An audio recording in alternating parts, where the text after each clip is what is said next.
Why does it feel like some people are just better at life, better at money, better at their career? It's not luck. It's 5 habits. None of them require talent, money, or connections.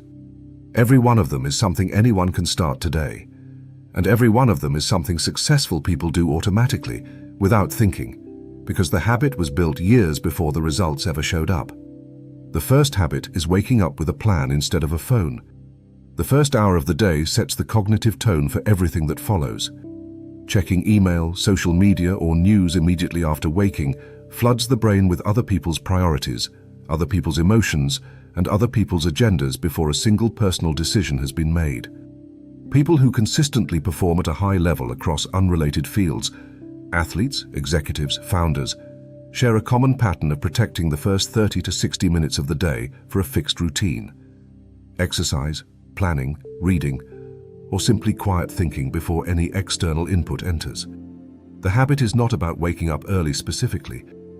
It is about deciding what the first hour is used for before anyone else gets to decide it instead. This single shift compounds in a way that is easy to underestimate. A person who spends the first hour reacting to notifications spends the entire day one step behind, responding to what already happened instead of deciding what happens next.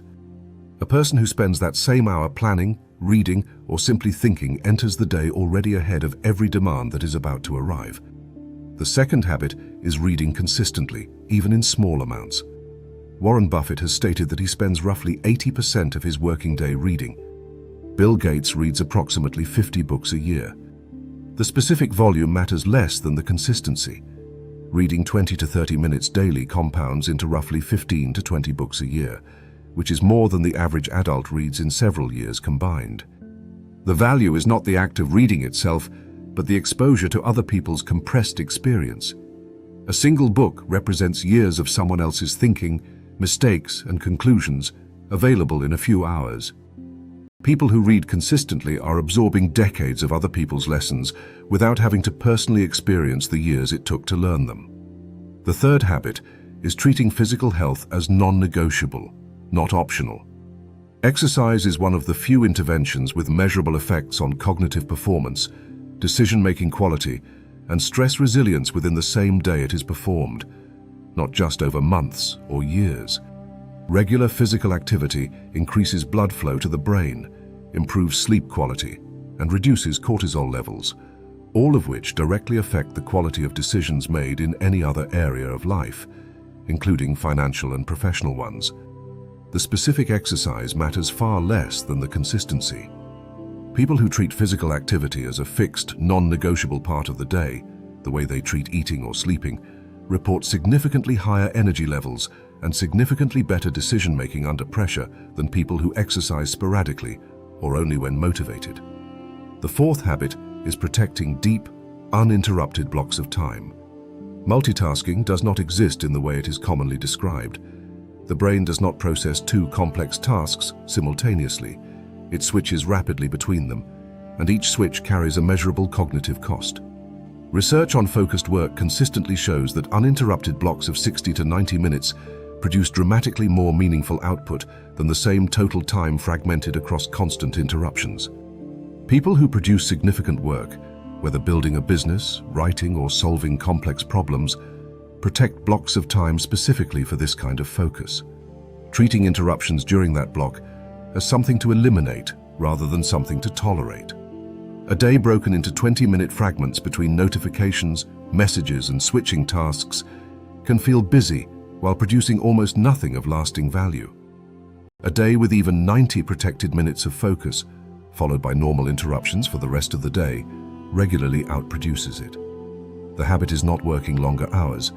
It is making a small portion of those hours genuinely uninterrupted.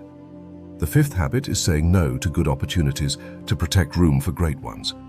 Every additional commitment, every yes to a request, and every new project consumes finite time and attention that cannot be recovered. High performers consistently describe the discipline of saying no to good opportunities, ones that would be perfectly reasonable to accept, specifically to preserve the capacity for opportunities that are excellent rather than merely good. This habit is uncomfortable because every individual no feels like a missed chance in isolation. Over years, the accumulated effect is a life and career built around a small number of high-leverage commitments rather than a large number of average ones. And that concentration is what eventually produces outsized results in any domain, including financial ones. None of these 5 habits guarantee a specific financial outcome on their own. None of them are a strategy for picking stocks, building a business, or negotiating a raise. What they produce instead is the underlying capacity that makes every financial decision better. Clearer thinking from protected morning time, broader judgment from consistent reading, sharper decision-making from physical health, deeper output from protected focus, and better resource allocation from selective commitment. Every financial habit covered in other videos, investing consistently, avoiding high-interest debt, building credit deliberately, requires the same underlying trait these 5 habits build: the ability to make a decision today whose benefit will not be visible for months or years, and to make that decision anyway because the long-term math is understood even when the short-term feeling says otherwise. These 5 habits are not separate from financial success. They are the operating system financial success runs on top of. A person who cannot protect 60 minutes of focused time, who never reads, who reacts instead of focuses, will struggle to execute any financial strategy with the consistency required for compounding to work in their favor, regardless of how good the strategy is on paper. None of these 5 require money to start. None of them require permission, a specific job, or a specific income level. They require a decision to start today, repeated consistently enough and for long enough that the compounding effect becomes visible, which, like every other form of compounding already covered, takes longer to show results than most people are willing to wait, and rewards disproportionately the people who wait anyway. Drop a comment with which of these 5 habits is already part of a daily routine, and which one feels hardest to start. The next video covers the exact sequence for building all 5 without burning out in the first 2 weeks.